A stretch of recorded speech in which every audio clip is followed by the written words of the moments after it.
drunk boxing, aka Mr. Moonshine himself. Ladies and gentlemen, y'all already know Errol the Truth Spence, unified welterweight champion of the world, beat Danielson Garcia in a great welterweight matchup. And of course, everybody want to know, Errol, who's next? Who's next? Goddamn, could the guy put some Vaseline in his face? Could the guy heal? Could the guy heal? Could he say thank you to all his friends and family and stuff like that? Can he go to an auction and buy some horses or cows, a chicken like he said he would? Can the man relax? Can the man relax? Relax. But of course, now this is the sport of boxing in which we work 24/7 and we want everything instantly. So Errol Spence can't relax. The fans gotta keep on talking. The mass media and the YTBCB gotta keep on pushing his opponent to his opponent. You gotta fight this one. You gotta fight this one. Is like this one. What about Bud? What about Bud? Now, of course, you see Bud Crawford. He went to his fight. Didn't bark at all, in which I was actually a little bit disappointed, man. You're going to go to his fight, man. You got to bark. But that's just me. You want the fight. You got to go get the fight. You got to be in his face. You got to be like what Gabe Rosado did to Daniel Jacobs. Yo, if your accolades ain't doing it, damn, your mouth got to do it. Something got to give. Anyway, they could fight. Put it this way. Bud and Spence could fight, but guess what? If you still have a Manny Pacquiao luring around with a WBA strap, you got to get this era. You got to get that era out of this era. Put it that way. You got to get that era out of this era. And of course, look, Manny Pacquiao was also looking at the outside in. Manny Pacquiao, before he fought Keith Tom Thurman, was just what? It was just a regular WBA. Y'all let him back into his era because, of course, he didn't rematch Jeff Horn when he took the L with Jeff Horn. And of course, there's a lot of people feel like it's a controversy, but technically wise, well, facts wise, is Manny Pacquiao was outside looking in. It was the unification bout with Manny Pacquiao. It was about Thurman, it was about Spence, and then it was about Bud. It was the trio. Keith Thurman, you let Manny Pacquiao right back in the mix of things in terms of hardware. You let him back in the mix. Your job was to take care of Manny Pacquiao. You failed. And hey, Keith Thurman put up a great fight. Keith Thurman said, you know what I'm saying, how could he not take a Manny Pacquiao fight? You already know, man. But my left hand wasn't 100%, but I cannot take a legendary fight like that. But you should have looked after your own legacy in terms of hardware, because Keith Thurman's goal was to become a undisputed champion. Undisputed. You should have stayed faithful to your goal. And thus, Keith Thurman said it was a comeback year. A Manny Pacquiao is no terms of type of fight which is there to come back. And maybe if you said before, Keith Thurman said that he wouldn't fight Porter, Garcia, Spence, Bud in his comeback here. But Manny Pacquiao is as dangerous as those guys. But shoulda looked after your own legacy. The way that Errol Spence is looking after his own legacy. Errol Spence just stated that everybody would get their turn. Now, we could come up with a lot of theories and what that meant and what that tweet meant, that everybody would get their turn. Is Errol Spence ready to go and give Keith Thurman his turn? Huh? Is Buddy going to get his turn? Is Manny Pacquiao going to get his turn? In this sense, Errol Spence is talking like, yeah, Manny Pacquiao's a good fight, but I'm not just going to Manny Pacquiao like if I'm just, how you say it, like desperate for a fight. No. I have put myself in a position in which Manny Pacquiao also wants to fight me, like Manny Pacquiao wanted to fight Keith Thurman. That's the type of position, because of course Keith Thurman beat Porter, Danielson Garcia, good resume. Errol Spence have put himself in a position in which, you know what? Come Manny Pacquiao, there is something to gain here. Errol Spence, difference between these people is Errol Spence and Manny Pacquiao is, you could say, two people's champion. Errol Spence goes by the truth. Manny Pacquiao, you already know, is the truth and nothing but the truth. His contemporaries know it. The whole sport of boxing knows it. The whole people in the Philippines, the whole people in America knows what Manny Pacquiao, though everybody around the world knows what Manny Pacquiao is, and he is cemented. I do believe with these two fighters, in which Errol Spence is a very, very humble fighter. Now, of course, a lot of people want to bring back his past and how he ended up, how he, with the car accident and things of that nature. I'm gonna tell you like this, man. Not everybody is perfect, and everybody, I hope, everybody gets the chance to overcome. There's a lot of people that don't get that chance, that second chance to overcome, to make the wrong the right, to fix the wrong. Errol Spence did that, and it was beautiful to see. Manny Pacquiao also did that. Manny Pacquiao was not perfect either.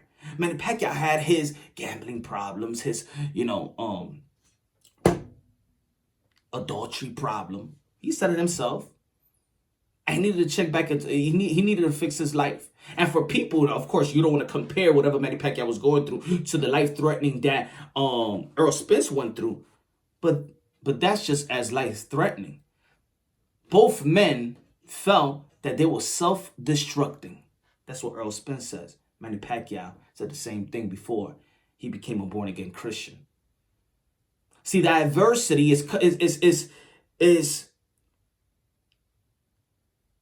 going there's adversity that we all face in this world. Small, big, medium, whatever. But overcoming adversity is motivational. Overcoming adversity is inspirational. And when you're looking from the outside in and you're just viewing these athletes, or you're viewing whoever you want to, surrounding you, and they go through adversity and they overcome the adversity, that's monumental. That's motivation. That's inspirational for everybody. Now, what is Manny Pacquiao? He's an inspiration. He's an inspirational symbol for a lot of people, a lot of millions and millions around the world. And Errol Spence fighting that fight was inspirational. Just him walking down the aisle was inspirational, because this man was not supposed to be here. But he's taking advantage of the grace of God. He's here. Of the grace of God, Manny Pacquiao is here. Two men that has God in the forefront of their life. Two men that's not taking advantage of the blessings that God has gave them. A lot of people respect and love and love Errol Spence, the people's champ. He is become the people's champ. And saying those statements like everybody's going to get a turn sounds like the people's champ. Sounds like a guy that's going to give opportunities to those who deserve the opportunity, who's in place for this opportunity.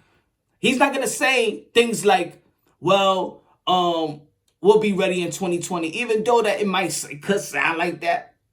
But he know how to choose the words.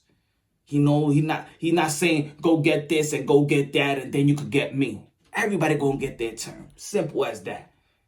Manny Pacquiao don't have to say that everybody gonna get this turn. He fought everybody. Everybody got a turn with Manny Pacquiao.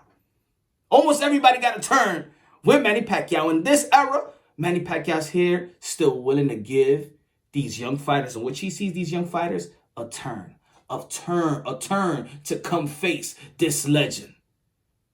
We see Mayweather. He's giving turns to Logan Paul. He's giving turns to the Japanese out there. He's giving turns to Conor McGregor. Manny Pacquiao is giving turns to those who really deserve it, who really put their life on the line, who really dedicated their life to this sport, and giving this era a chance of the legend, to giving this era a chance to take his torch. Manny Pacquiao said he wants his team.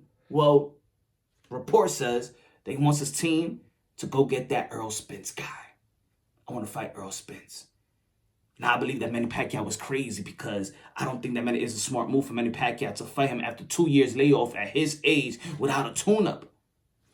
But we know Manny Pacquiao. Manny Pacquiao, he's a different type of animal. He's a freak of nature. He's a savage, just like Errol Spence is a savage, by fighting a Daniel Garcia after this car accident. He didn't need no type of tune-up. He told Al Heyman, send me in the Sharks, because that's where I swim. That's where I need to be. And over there in that ocean, there's a Manny Pacquiao, the biggest shark there is, baby.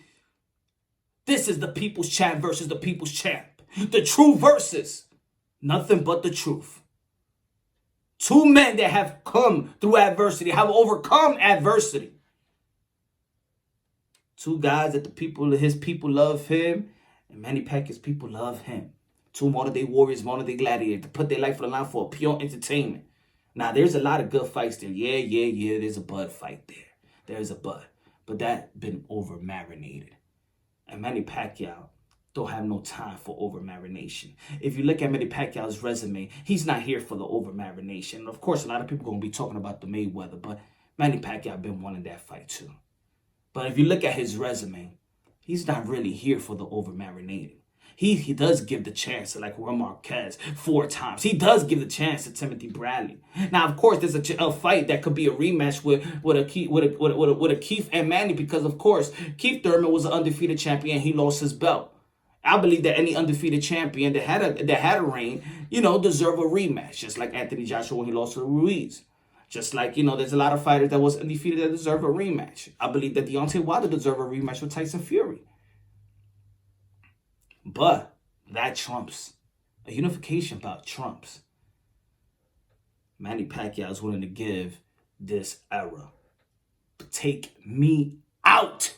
You remember when Shawn Michaels and Ric Flair fought? You remember that promo, ladies and gentlemen? Shawn Michaels, yeah, I'm talking about the WWE. You remember that promo? When Ric Flair wanted to fight the best. He wanted to fight. And of course, there's going to be people out there calling WWE is fake. Anyway, damn it, I'm a wrestling fan.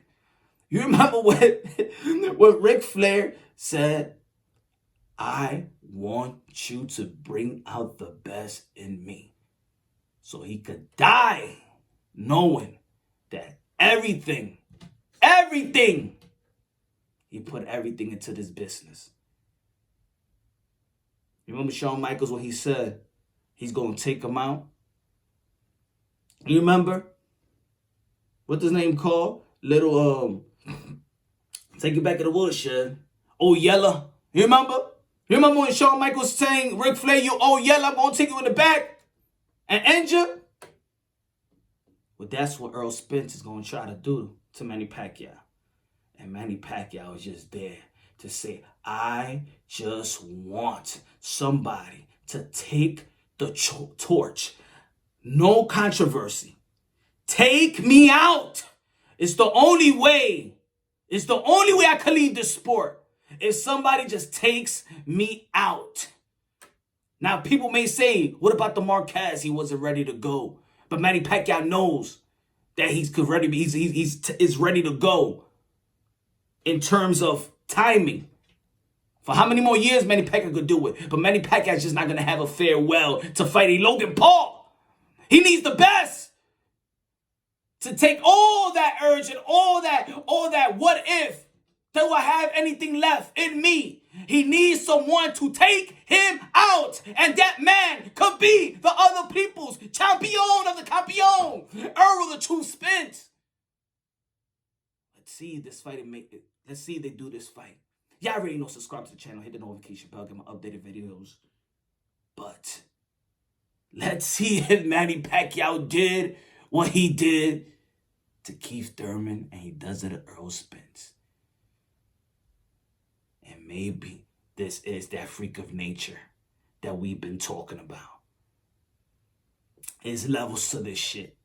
And we all know that Manny Pacquiao is on a whole nother level, baby. Woo! Ric Flair! Subscribe.